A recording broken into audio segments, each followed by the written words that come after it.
Our discussion today is online versus offline learning, and it's such a hard topic, of course, to tackle nowadays, right? Yeah. And so we will be discussing this topic today. I'm going to have a discussion with first with Daniel Kantowski, who is, yes, hi Daniel, who is our professor. And at the same time, he is the Associate Director for Education. And Daniel has a PhD in higher education. So we are really happy to have him here today. And also we are having here our students. Dasha, she is a third year student who is majoring in film and media. And also she is a tutor in the Academic Writing Center. This is such an important part of her student life.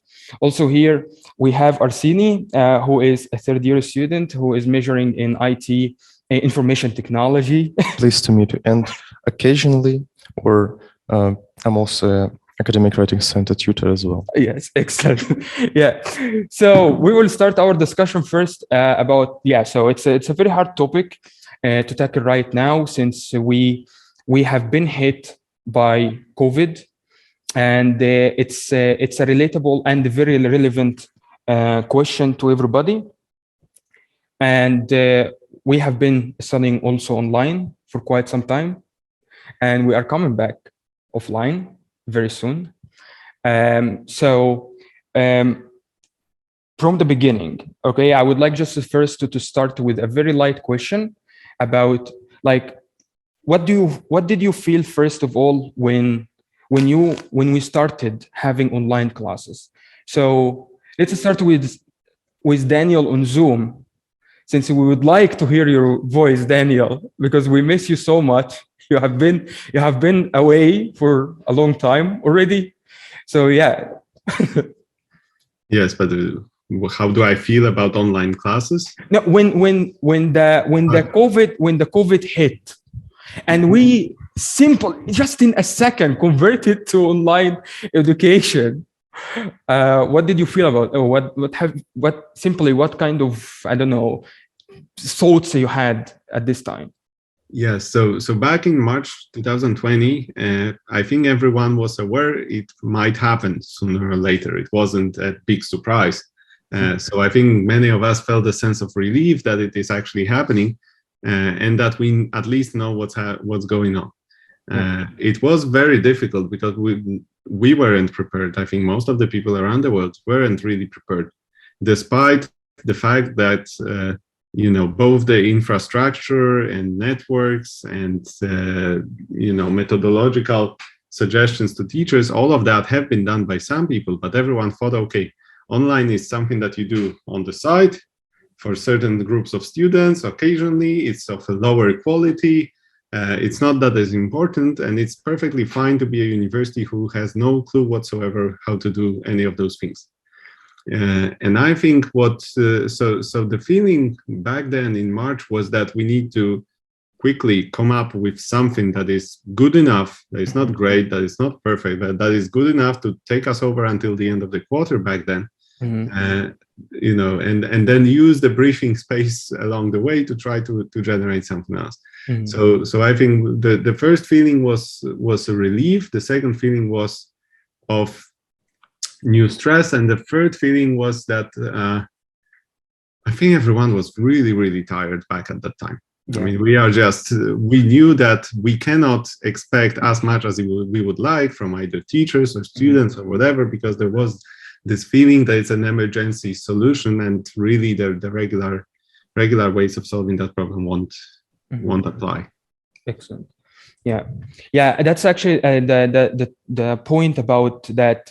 Online is something that you do on the side, and it became the norm all of a sudden. Of course, we were relieved a little bit, but at the same time, it was really challenging, especially with cutting off some courses and then switching to the online mode. It was a little bit challenging to focus on how can we, for example, manage our time. But anyway, we are going to be discussing this later on. So what did you feel? Relieved? first of all, I felt proud for how the institution managed to tackle this problem, because I felt that we managed to go to online classes pretty fast and effectively. I didn't really face any problems except for this work-life balance, because I've been at home for all days, and I didn't really feel this distinction between working and relaxing. So I've just sitting at home. I've just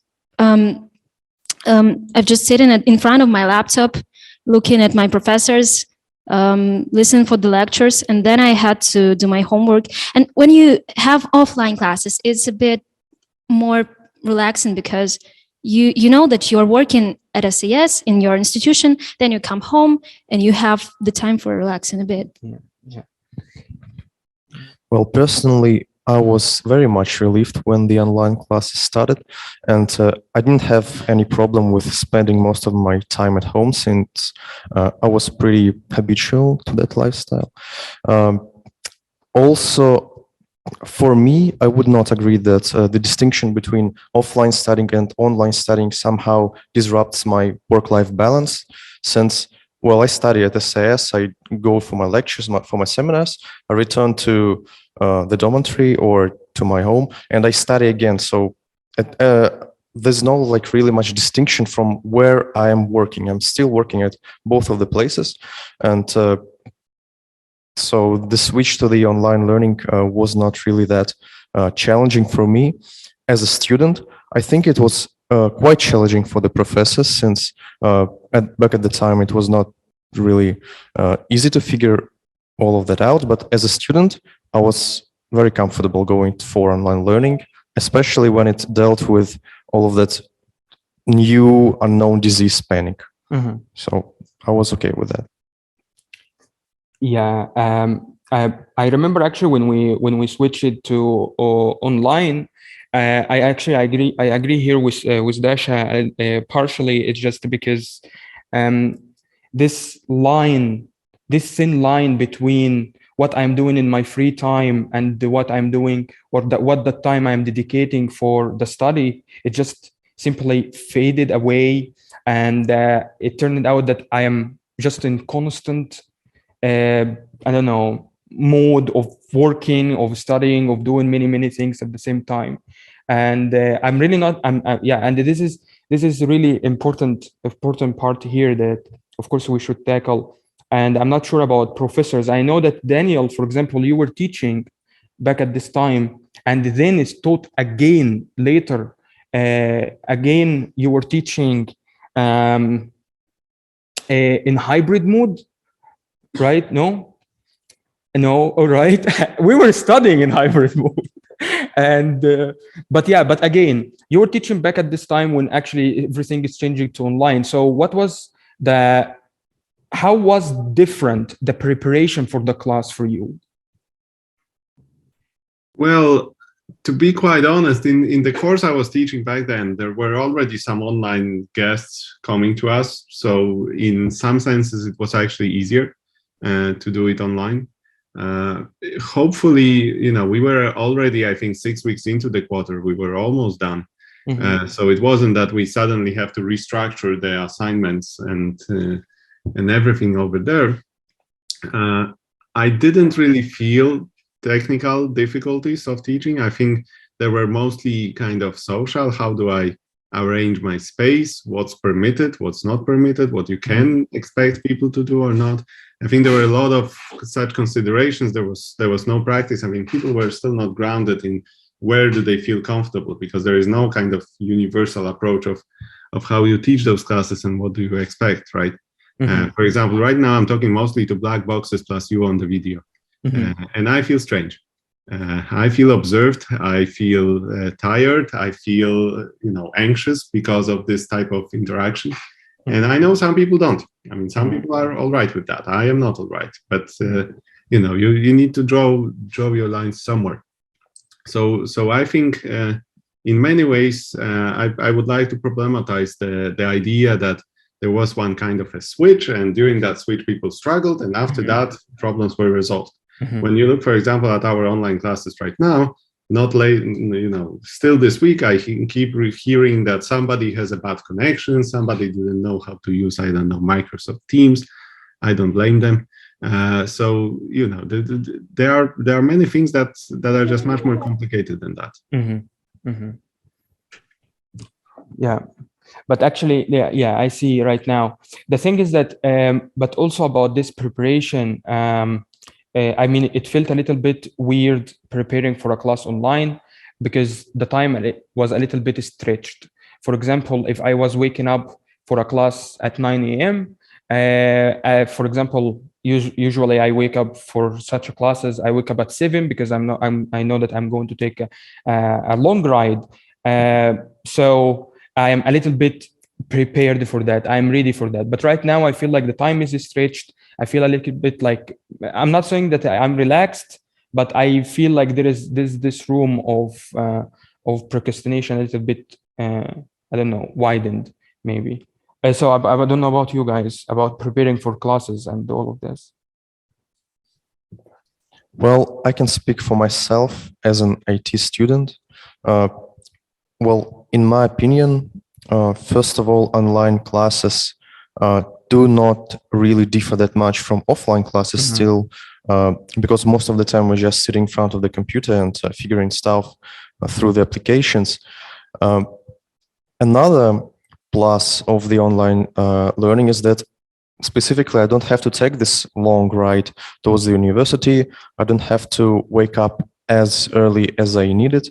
So for me, online learning right now, considering the context of my subject, is, I think, more comfortable than offline learning, honestly. Especially when most of my teachers are from the Tomsk, from another city. So, and I think it's more comfortable for them since we can establish this like teaching policy when they don't have to move to Tyumen and back and forth, and we can organically communicate with them and establish our learning plan. So for me, there's not really any problem with online learning at all compared to offline learning. But I'm speaking for myself and speaking for my specific subject. But how about electives? Well, currently I don't have any electives, but yeah, I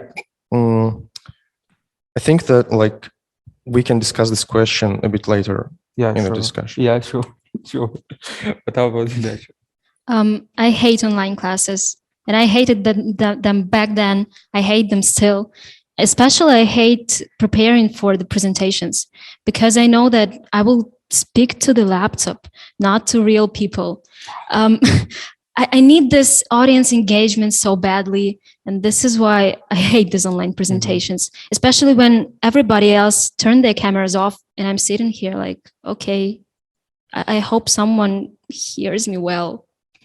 Yeah, there is, I don't know, of course we will ask the audience that about this feeling of space, of place and time and placing ourselves, because seriously, it is really difficult, especially while presenting and the cameras are off and you don't see who is listening, or you don't know, you are not sure even if anybody is paying attention, and you don't feel that whatever you are doing is just maybe it doesn't mean anything. And so yeah, it's really problematic. And you like the online thing, maybe you don't present anything there. Well, I do not present anything. And for my elective previous module, I was not presenting anything either, since it was an online, an open course. Yes, very enjoyed it a lot. Yeah. All right. Okay. What about the audience? What do you think about this feeling, the feel of time and space when you have online classes? Couldn't SAS possibly make an implementation of that? As Arseny presented, there are a lot of people for whom this is a lot more comfortable and a lot more fluent in studying. For example, IT, in which case, whether he's sitting here or sitting at home, he's still sitting in a computer, and an environment just differs from person to person. So, I'm sorry, what's your name? In Daria's case, she's in media studies. She needs an audience. It's not only a part of the education, but it's only a part of the profession. She's preparing for that sort of crap. So, like, is implementation of an online plausible for ways in which online can be benefiting for education of individuals? Excellent. What do you think, Daniel? I think what you mean is whether we should be teaching simultaneous hybrid classes that are online for people who want to be online and that are offline for everyone else. Yes. And that is something we had to do back in Q2 last year, and it was universally hated by all the teachers, and I don't blame them. To do that well, it is possible to do it, but basically to do that well, you need staff that is taking care of the equipment and that ensure that everything runs smoothly, because the teacher cannot simultaneously manage the discussion between online and offline participants. That was, for example, very prominent in the course evaluations from back then. Secondly, it raises questions of assessment, because you need to have pretty much two different lines of assessing people, those who are online and those who are offline in the room. It is harder. I think it's basically harder both for the people online and for people elsewhere. I think the other way of asking this question is, why should SAS do it? If you want to attend online classes, you can attend them from any other institution. Some of them might be better than the classes that we offer. The question is that not all of them will actually count for your participation, right? But on the principle level, I think that's the question to ask. Sandy? Yes, well, maybe I want to clarify your question and establish my position at the same time. Since I don't think that we can choose either online or offline without considering the context of what subject specifically we are studying, what is the condition of the pandemic. And what our visitor here wanted to say is that if we consider specific subjects, some of them cannot be taught as efficiently offline online as in offline mode. For example, media studies, since they need to engage with the audience, they need to engage with all the devices they need to use. And a lot of such subjects are taught not in SAS. All of them will need to some kind of practical appliance of your knowledge, like in engineering or medicine, biology, we need to engage in the laboratory. And in those cases, you absolutely need to enhance offline learning as much as possible, since you would not be able to raise as professional students in the future as you would do using online studying. But in case of SAS, I think we can consider that most of the disciplines probably would not suffer much from being taught online, like IT, like I don't know, economics, for example, or cultural studies, unless students need to engage with some kind of cultural objects in the city. So the question here would be, do we need to consider context for each discipline, the context for the condition of the pandemic, since right now I think it is mostly reasonable to study online. So do we need to consider all of this context? And if we do, can we study some of the courses online only or offline only without bringing in the this online-offline simultaneous part? I think my position here would be that I don't believe that it can be universally divided on the content of the subject. Your perception of cultural studies might differ from, I don't know, Daria's perception of cultural studies.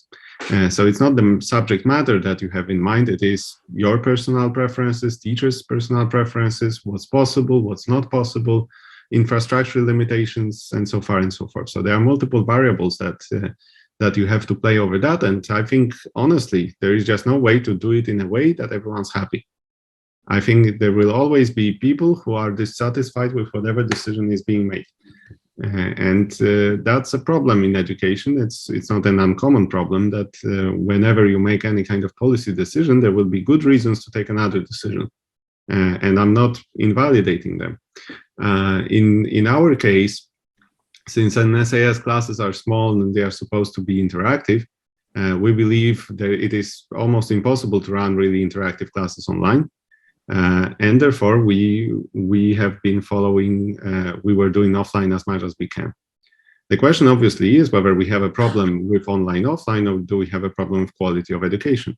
If a class is bad or in class is boring, then obviously it's better to study at offline because there is, you know, less cost for every student attending that. But then we have a problem with how the class is being taught, with the motivation, with the level of competence, with the you know, pedagogical savviness of teachers. I think there are just many other things, and I think a lot of the time the discussion about online offline switches away from the discussion of quality of education to a discussion of some remote issues that do not solve the fundamental problem whether we are doing good enough of an education or not. So in this case, I personally don't think that it makes sense to say, oh, and this class happens offline because I feel like that, and this class happens online because it feels like that. Because if, again, I mean, our desire is to have classes in which there is a benefit from presence. And that's why we require attendance, that's why we require interaction, and that's why we are fundamentally opposed to the idea where there is a teacher that just broadcasts and you are doing something in front of your TV. This TV model of education doesn't work for us. I mean, it's not something that I support. I'm not saying it doesn't happen in SAS, because obviously it happens. The question is whether we should be supporting that and accommodating that already, or should we be fighting to make it better? Mm-hmm. I think what we also lose with the online education is obviously the human contact. I think that we've applied to the university to communicate with each other, right? We've chosen the очная form of education, so we have to be present here just because we chose this. If you wanted an online class, then you might have gone to заочка, and that's it. The thing actually, yeah, hardly I will let you just a second, is that for example, when we have online assessment, or I mean online assignment, the problem is that the process of preparing or doing this or completing this assignment is a little bit different, and the problem is there are assignments that work better online better than offline. I can name many assignments like that, for example, group work, anything that require group meetings. I absolutely appreciate that, doing that online rather than being offline, meeting people and agreeing on the place, where, what time, and all of that and so forth. The process is much more productive when it's online. But there is also the other thing about this offline assignments that of course work better in that case. But I mean, by the end of the course, I mean, I'm asking myself every time what kind of skills that I have been acquiring the last 2 months. It's a little bit problematic for me, especially when it happened that we were studying hybrid, and I find myself hating most of my classes more than liking them. And again, it depends, because I'm majoring cultural studies, so it's different from what Arsenis is speaking about. But I had electives and I also hated them. I don't know why. The electives were amazing, everything was really good, but the class discussion, everything was really poor quality, and that was the downside of that. So I don't know. But Harley wanted to say something. Yeah, I wanted to address firstly to Daniel, but then I just want to answer to Daria. I think your perception on why we chose SAS is a bit egocentric. We have a lot of different students who join for different reasons. For example, in Arseni's IT class, for him, IT is not about communication with people. It's about IT. Of course, communication with teachers is why he came here, most likely. I'm not sure, but in any case, there are those times where online will be better despite the fact that there's less human contact. And this draws to my topic of retaliation to what Daniel said about hybrids. As experiencing them firsthand, not from a position of a professor, but at least from a position of a person who was online, I do think they can be implemented quite nicely, only if the problems that happened back then could have been solved. a few problems have stood out as most important. Firstly, it was the fact that the communication with the professor was difficult because he had to listen both to the class and to the computer. But if we were to install dynamic systems, like general, I can't remember the word, so the whole class could hear what the people online say, it wouldn't differ much from a conversation from somebody from the audience. They may speak up or ask to speak up, and that was the other problem. We wanted to speak up, but nobody could hear a hand. Nobody could say this. But there are ways for people to say, "Can I ask? Can I ask?" No, okay, I'll wait. But yeah, that was the problem. The second one was obviously the communication between not just the professor and the online audience, but from the audience of online and online. We couldn't see each other, so we didn't know what was happening. And if somebody was speaking in the audience, we online couldn't hear that. In any case, if we can merge together the audience online and offline, this wouldn't suffer that differently. And the people who are more comfortable or unable to study offline could both work in hybrid classes. It doesn't always need a operator for this sort of thing. Also, speaking of mental health, by the way, because I, as an extrovert, I'll start from afar, but I'll get there in a couple of sentences. I, as an extrovert, get my energy from communicating with people. And when I do, my battery, it just runs up. So when I am attending an online class, I just cannot see the people. I cannot feel the energy of an audience, just like you, Daria. I am thinking of applying to cultural studies or sociology. But what my point was that when you attend an online class, you miss this thing that charges you, and you slowly start to lose your interest, start to lose your life energy, and your production rate drops. There is no way to run from it. It just does. It will. And it will affect the way you study. It will affect your grades. It will affect your mental and physical appearance. So no matter what discipline you're studying, whether it's IT or movie and media or, whatever it's called, it's just your mental state that matters most of the time. So you may be comfortable with online classes and your production rate will raise and everything will be perfect. But if you are missing things like an extrovert or maybe an ambivert, it will be a nightmare for you. Mm-hmm.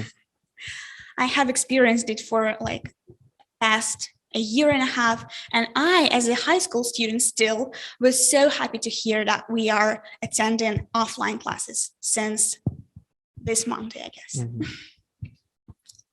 So how was it for you? Do you hope that you will go out and see all the people in the university, or do you or did you just get used to it?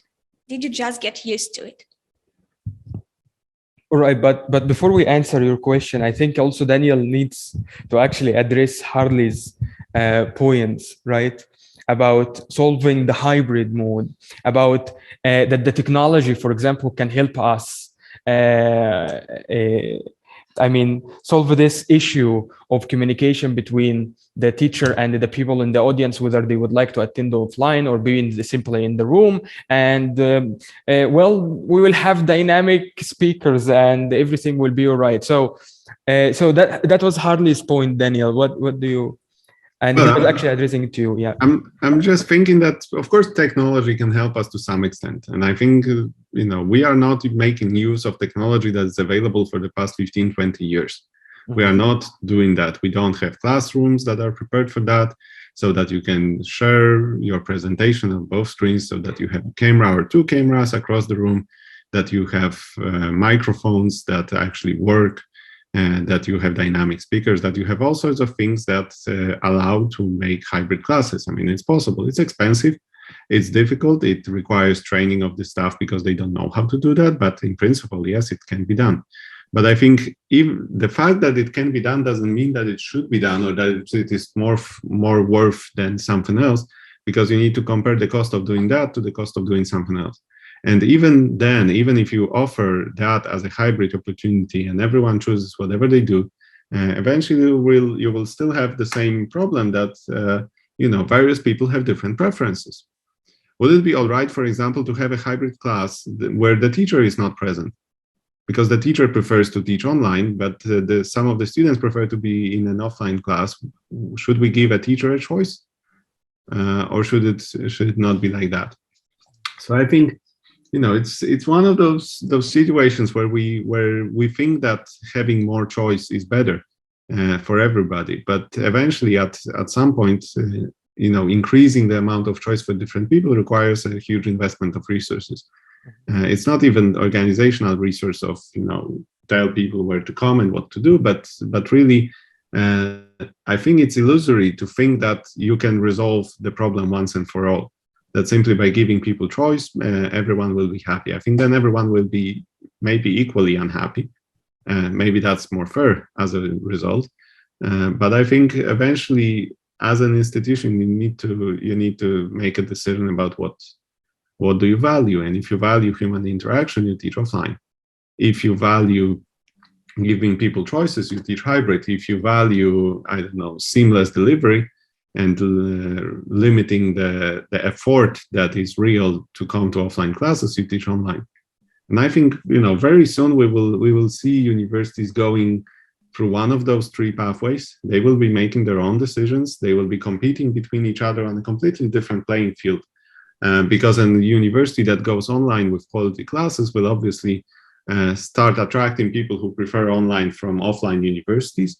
And over time, I think there will be huge changes in the higher education landscape because of the multiplication of modes of provision that we offer.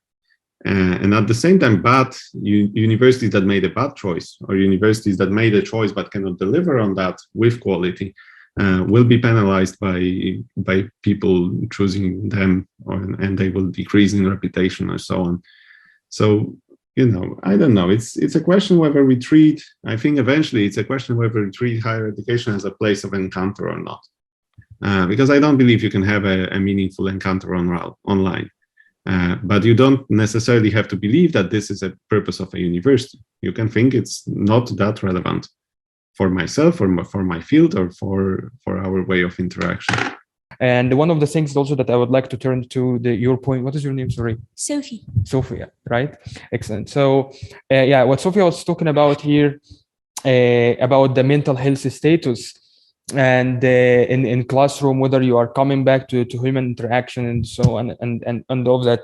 But also I'm not going also to talk about the mental health. I would like also to address this thing about the classroom or the course or the classroom quality, and of course we will put it out to discussion between everybody, among everybody. But so, for example, I have this superficial idea that if we are having an online class, I think all of us tend to simply refrain from engaging in the discussion.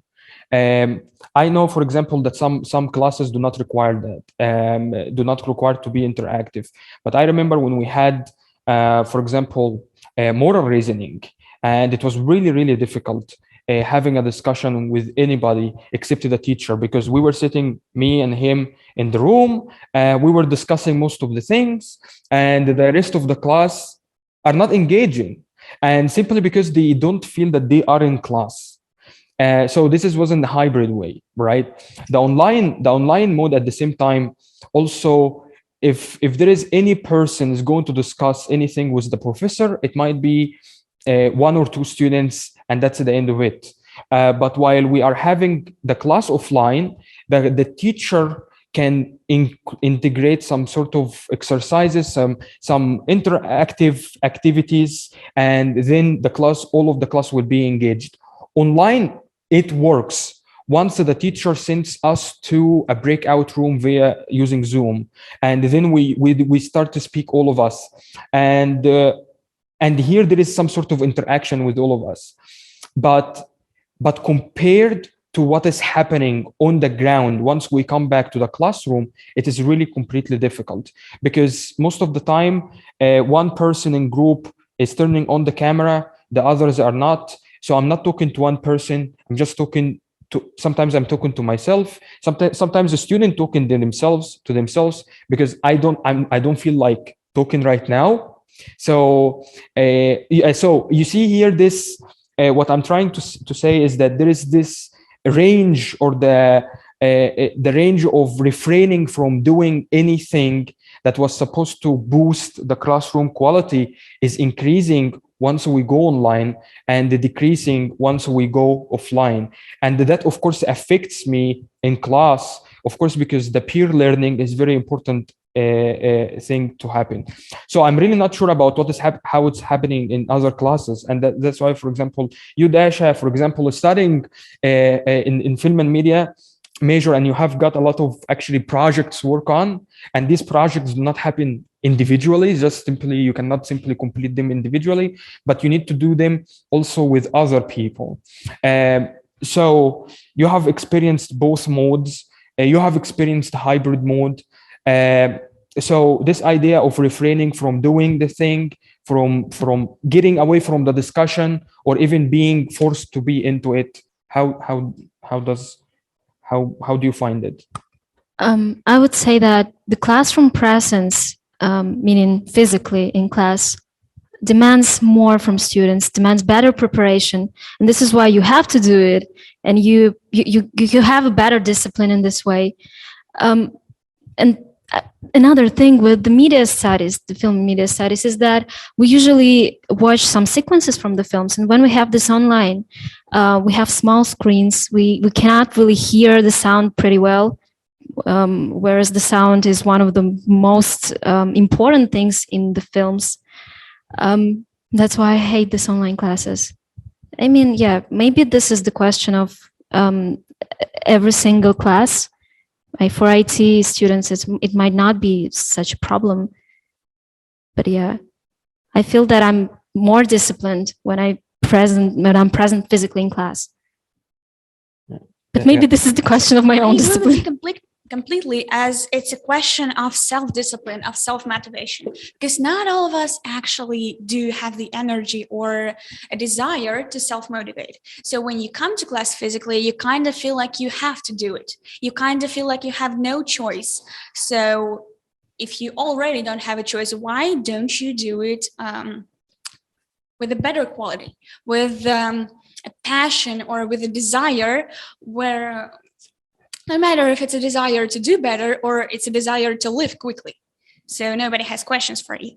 It's a question of each of us individually. So I agree with you. I hate online classes. So I hate them dearly with my whole heart. Yeah, and I think it is not only the question of discipline, but being polite to professors, because they always come prepared. They have to. And I feel this need to be prepared and to somehow show that I'm here. I hear you. I'm listening to you. And I want to be the part of your course. I don't want just to be constrained from it. Yeah. And what people think on Zoom? Hello? Yeah, hey, Misha. I exist. Yes, I'm here. The quality of discourse is not quite present. It's not there at all, in my opinion. Touching on the feeling of guilt for not going to classes. Maybe there's some sort of, other issue that why do you feel guilty for giving yourself a bit of a rest? It definitely tests one's responsibility and accountability for their own quality of education, online learning, in my opinion. Which else? Yeah, someone touched on mental health and subtle, but now more and more prominent blurring of boundaries between your personal and your work life. So, with the pandemic, the decline in mental health has been quite easily observed amongst everyone. So it's not a surprise, but an alarming, not a surprise, let's say. All right. Anybody else? For me, I think like the online education is more convenient, but the offline ones is like on the quality perspective, it's winning. Mhm. I think online education, when like small amounts of online education is really good, but I think being dependent on the online education solely is not a good thing, Mhm. because things tends to fade away, and you lose sense of time, and you lose the meeting the objectives of the courses that you enrolled in. Away from the education, the types of educations that is practically oriented, Mhm. that online education is completely impossible in these situations. Mhm. So for me, I prefer offline education, away from it's more demanding according to time and Mhm. effort.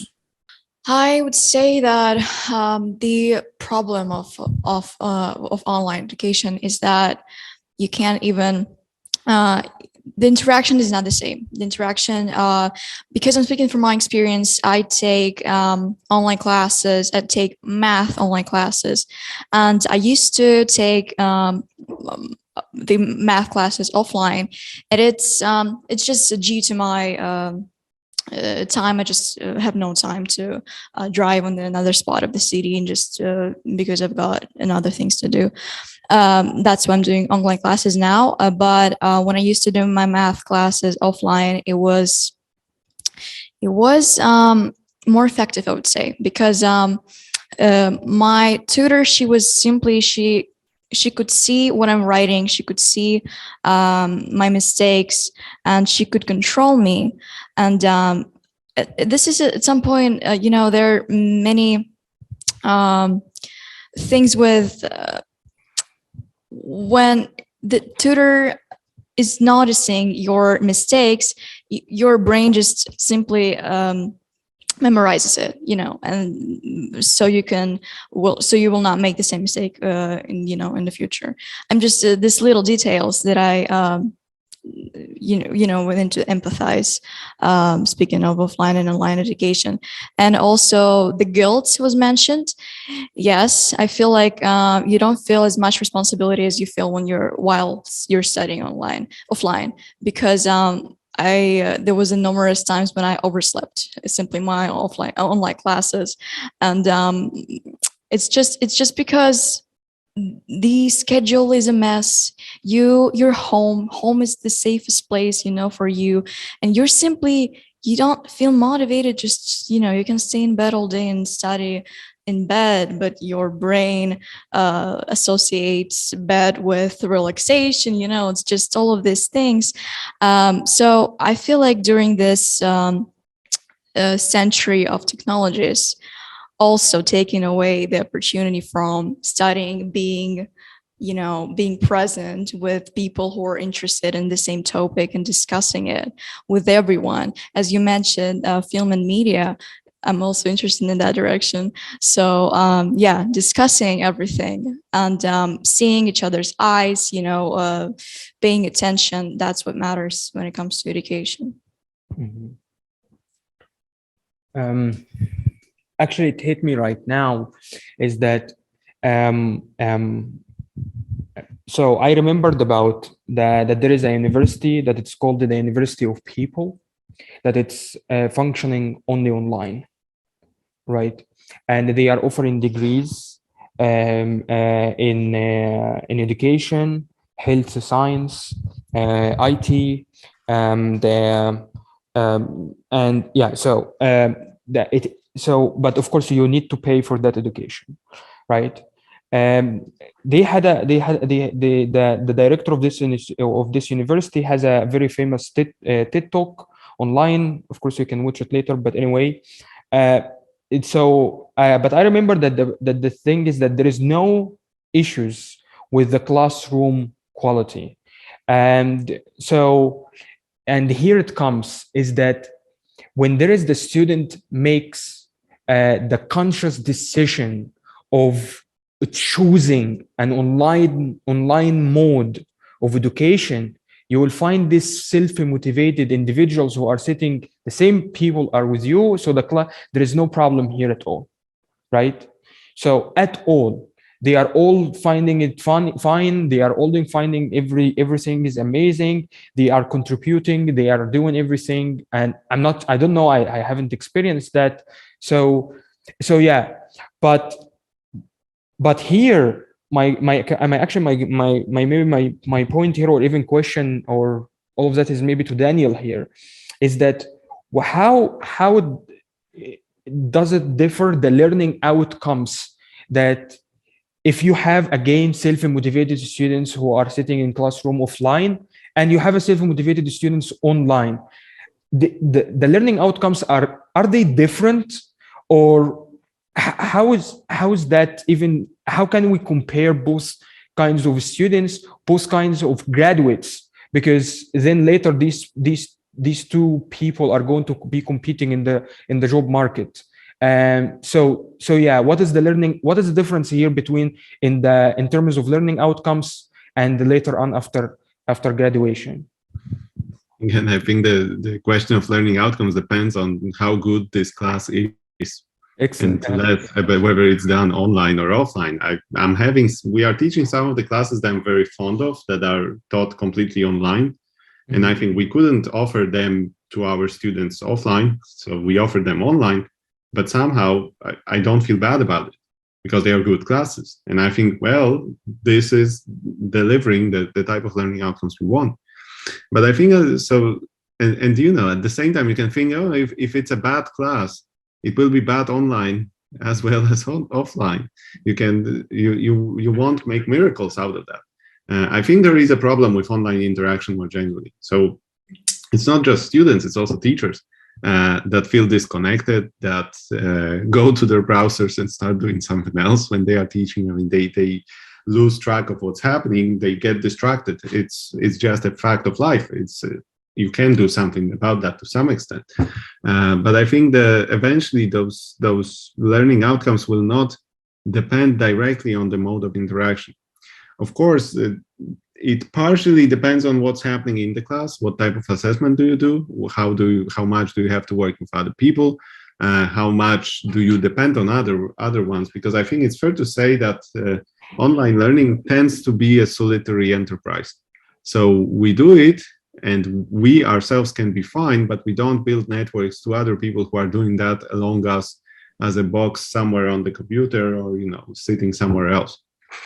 It has a huge potential in the sense that you can imagine that having a class with people from all across the world will be much more fascinating and can give you not just, you know, human capital, but actually, you know, much more interesting conversations than you can have with people who happen to be in the same room with yourself in the same university. But it's difficult. I mean, it's difficult to arrange. It's difficult to deliver on that. But you know, so that's in terms of learning outcomes, and that's in terms of kind of social capital. But I think again, I would like to go back to the question of showing up to each other and creating meaningful encounters. So, for example, I was offered to graduate online because I couldn't travel. And I said, no, I don't want to graduate online. I don't want to be on Zoom when someone reads my name and, you know, send me an emoji that you have now a diploma. It doesn't feel real to me, right? It doesn't feel worthwhile to myself. And I hope that our classes will be, you know, closer to that there will be something that we are missing if we don't show up. I think people get much more motivated when they attend offline classes. They know they need to be there for other people. They see how those other people react to them, and they can, I think they can empower each other much more in that sense. So I think there can be benefits from that, but I don't have rose-tinted glasses that everything that is offline is good or that everything that is online is bad. You can attend an offline class and spend 15 minutes ordering coffee during the class, so just to pass time. Does it mean that you are getting better learning outcomes than if you just sit in front of Zoom and do your own thing? I don't think so. I think it's 0 and 0 on both ends. So I really don't think that the tension between online and offline is as simple as we like to perceive it. But I am confident that within 5 years there will be no more fully offline degrees. There will always be something that is online because it just makes sense.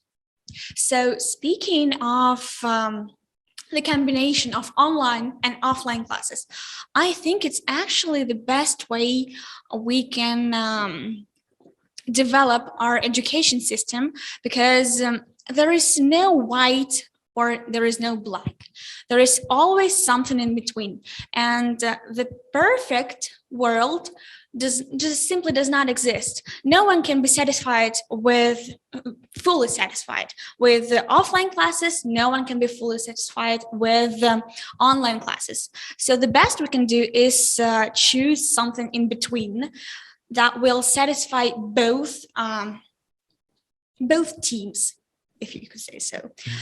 And providing opportunities for everyone to learn the way they are comfortable to learn is actually the best way to develop our educational system. So everyone gets the degree they want, the way they want it to. So mixed is always the best, simply. All right. Yeah, Maya. Again, it just reminds me of my friend. She studies in London now. She studies in the University of Leeds, and she's getting a film degree, a film studies degree, and it's her first year it's probably her second year in university now, and she still hasn't got an opportunity to see her to see new people in university. She's graduated high school and she's still studying online, and she complains about it all the time that well, as we all know, UK, British education is the most expensive one in the world. They still pay the same amount of money. There are no any perks or something, and when during online education you still have to pay the same amount of money, the same price for education. I feel bad for her because we all when we study in school, we all are looking forward to studying in university, meeting new mature people and making new relations and friends. That's what always it's some kind of the topic if you're speaking about the quality of education, but it's a vital aspect of offline and online education, meeting people and talking with professors. It was an opening day today in SAS. I was here and I liked the idea of being in touch always with professors, asking them questions. This is not, you're not able to do that while you're studying online. That's what I think. Maybe you can text, maybe you can ask this question, but you can't just, in person ask something and have a great discussion. May I again? No. Sure. I'm sorry. It slightly amuses me how you wait in a state of excitement, just looking back at the screen, and it's silence. Exactly. That's when I feel the guilt. All right. That's when it hits me. You asked us only about 2 times and we don't know where to get a word in, so we just forget what you've talked about. Yeah, excellent. All right, so I just agree with their statements. All right, girls, you have my support. That's what I can say. All right, excellent. All right, so moving on actually to our last point is actually about what Sophia here raised at the beginning about the mental health status of ours. And I'm I'm not going to even so I don't think that we have any specialist in here. I mean, who already knows much more than us in such field. But of course, we can hear what we can do is that simply talk about how was it difficult, for example, or what how do we I don't know how have we been actually, because we are still in that situation. So how have we been struggling with coping with that, and the absence of human interaction, being home. I'm here actually with on Arseni's side. I love being home. The less I talk to people, the better. So it's just it has not ever been the best for me. Seriously, when we just switched online, I was like, wow, thank goodness. That's even good. I'm not going to talk with a lot of people. I'm not going to be down the hall. Everybody just comes or whatever. No, I'm in my place. I'm in my own zone. I determine when and how I'm going to talk to people. So it has been great for me. For others, it has been a nightmare, right? And I understand from that point that how different we are. We have got different techniques on how to cope with the whole situation. So Dasha, for example, how has it been for you? I'm from a small town, and that's why when we moved online, I was so devastated by the fact that my parents would demand me to come back home and study from home.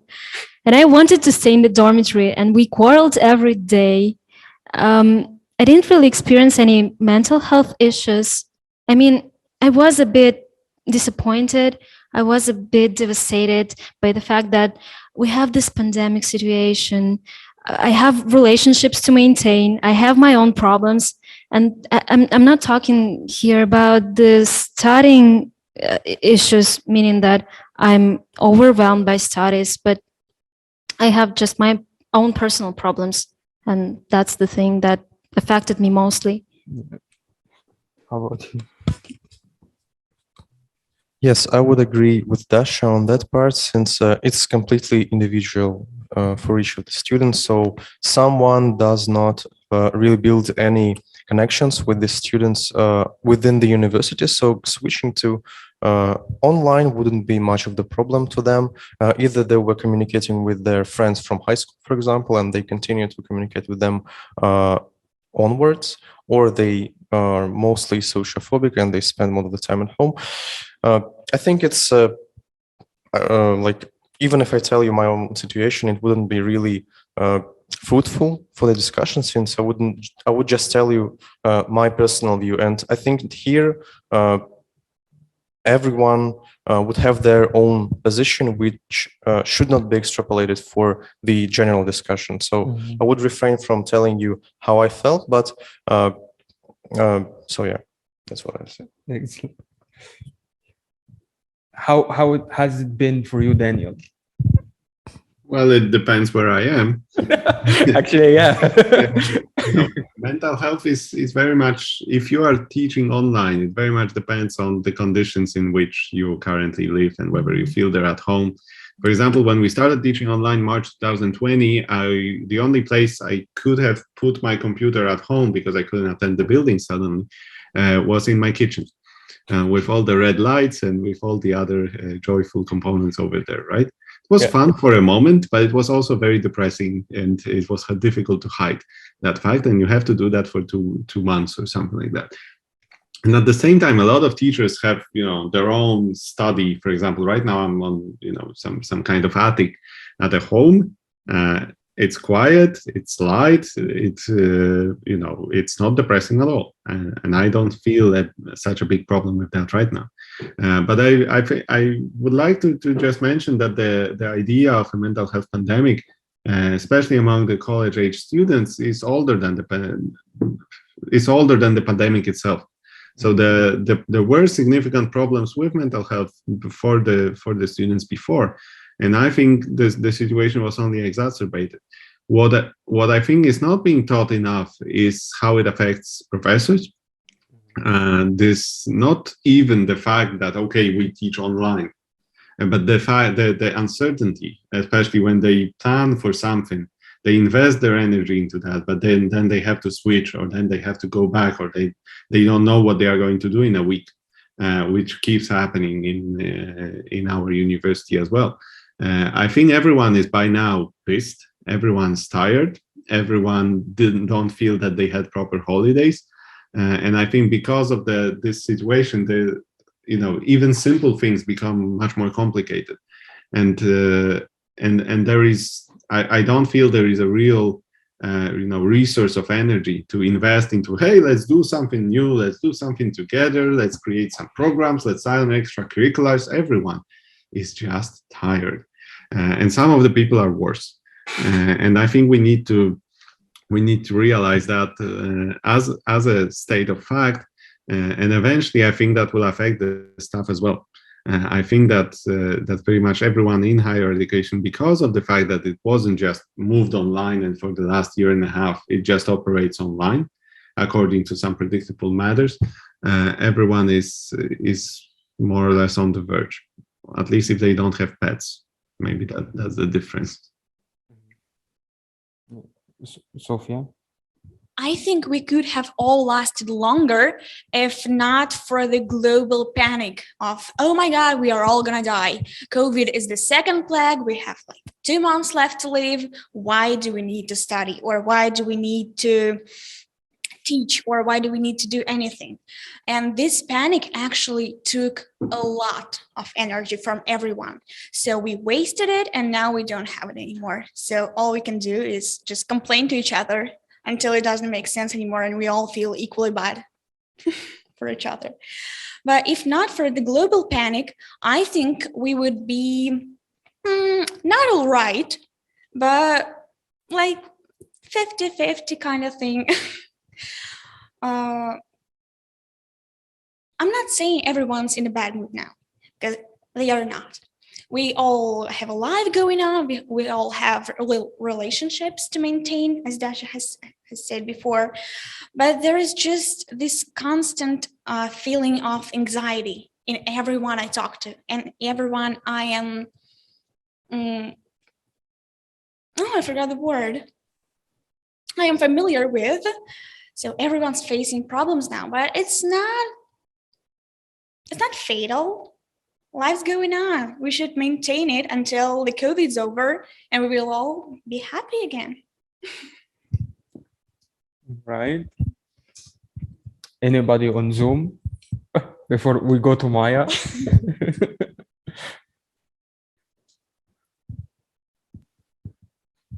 Misha again. No, I would like just listen to the point of view of Maya and then I'll. Yeah, sure, of course. Opinion. That's what you wanted to say? Okay. I kind of got a Talk question. later. Yeah, just not going to talk. I want to ask a question. A question for Daniel. Nice to meet you, by the way. Very interesting to listen to you, to the professional point of view. Every teacher I ask, well, I'm studying, I'm learning, I'm doing English online classes now, but finally, thank God, we went back to offline. But we were all speaking and discussing the thing that usually students hate online classes, but teachers always say, I don't have to go anywhere. I don't have to interact with people. But I feel sometimes bad for teachers because it's like when they turn on their cameras and they just see, bunch of this empty windows with names on them. Do they feel like, do you feel like you're talking to yourself or something, or just do you not feel the presence of students while reading a lecture, or it's okay? You just can focus on your goal that you have to read the lecture and, teach. Yeah, Maya. Well, I'm not this type of a teacher, so I'm pretty much a person who is requiring students to show their faces because I'm showing mine. and I want to see whether they understand what I am talking about, and I want to ask them questions, and I want to have an interaction. Of course, not every teacher does that, and not every institution allows that. There are good reasons not to allow it to begin with, right? So I think it very depends on that. But to occasionally we have some meetings in which you deliver some message, and I think maybe it's provocative, but when you talk to black boxes, you are much more self-aware. You understand every mistake that you make, and we all make mistakes in English, for example. You understand that you sound stupid. You understand that you would have said a sentence you didn't have to, like I did right now. And you feel that, oh, it's a problem. And everyone's looking at me, but I don't see them. So it's this TV kind of situation. Except that if we are shooting something and then Yasha can tell me, hey, Daniel, we do it again. I mean, you made a fool out of yourself. We need to try again. But in a class, you cannot do that. And you are aware that the students are sitting over there and they don't communicate to you, but they probably communicate to each other. So somebody is sending somebody some message. Oh, this guy is awful. Oh, this guy is talking nonsense. Or I'm going away. Tell me in 15 minutes what happened. Yeah, or something like that. And I think it's a very, very strange type of human interaction for which we are just not prepared.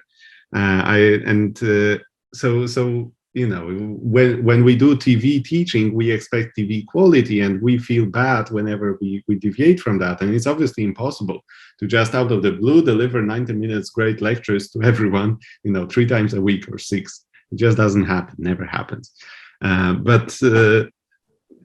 So I think human interaction can cushion that to a certain extent.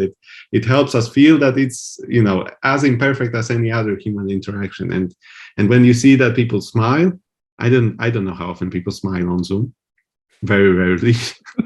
What about, right? Have you tried joking on Zoom? You know how bad it is. I try because I cannot stop myself, and then I feel even worse. So you know, it's a difficult topic. And lastly, I'm not a professional. I don't think anyone is a professional about how to teach online and how to manage COVID and how to do any of that. I'm not even convinced COVID is ever going to be over, and that's my another worry that contributes to my anxiety on that topic. Yeah, but thank you for your question, Maya. Thank you. All right. So I guess actually, do you have anything to say? All right. Daniel, do you have anything to say at the last? I always have something to say, but I'm talking too much. All right. So because we are coming to an end, and so I would like just to thank everybody, of course, for participating in today's discussion. And and I think by the end of it is that we realize that it's a very big and a challenging question about online or offline, and we always tend to either when we speak with a lot of people, we tend to either to generalize the situation, or we simply underestimate or undervalue it. And I think this is the problematic part here, because we are not taking in consideration the other factors that are playing vital roles in the discussion. What we are aiming at is that we make the best out of our simply student life and our university years, whether you would like to choose simply online study or simply offline study. Yeah, I'm just going to remind you that next time we are meeting. So we have 2 meetings next week, sorry. The first one is Writing Lab. We are coming back to Writing Lab. We started last time on procrastination. And this time we are coming back on Thursday, on Thursday, on the 25th. We are coming back with a workshop on note-taking and learning strategies and reading strategies. So it's all about student learning strategies in this workshop. And it's on Thursday. But then this workshop will be followed by an interview with Andrei Sherbinok, our director. And it's simply is that what educational model should we choose? And that's going to be a very important interview, especially after discussing the format of education and what we are going to be doing. And this will happen definitely on Saturday. at 6 p.m. So a week from now, and the writing lab is just 6 days from now. So yeah, thank you so much for everybody again for participating. Thank you so much, Daniel, for being with us today. I know that. Thank you for having me. Thank you so much, really, of course, for finding the time for us. And thank you so much, Arsini and Dasha, for being here with us again today, and again finding time for us on Saturday. I know that you have maybe deadlines tomorrow or something. And yeah, so Harley. I also wanted to personally thank Daniel. I had a few questions prior to this, but you were able to answer all of them in one speech. It rarely happens. Thank you a lot. Thank you. Excellent. All right. So that's it. Thank you so much. We will see you on Saturday. Thanks, Dasha. Thanks, Dasha. Thanks. Alrighty, thank you. Thank you, Daniel. Bye-bye. See you. Bye-bye. Bye-bye.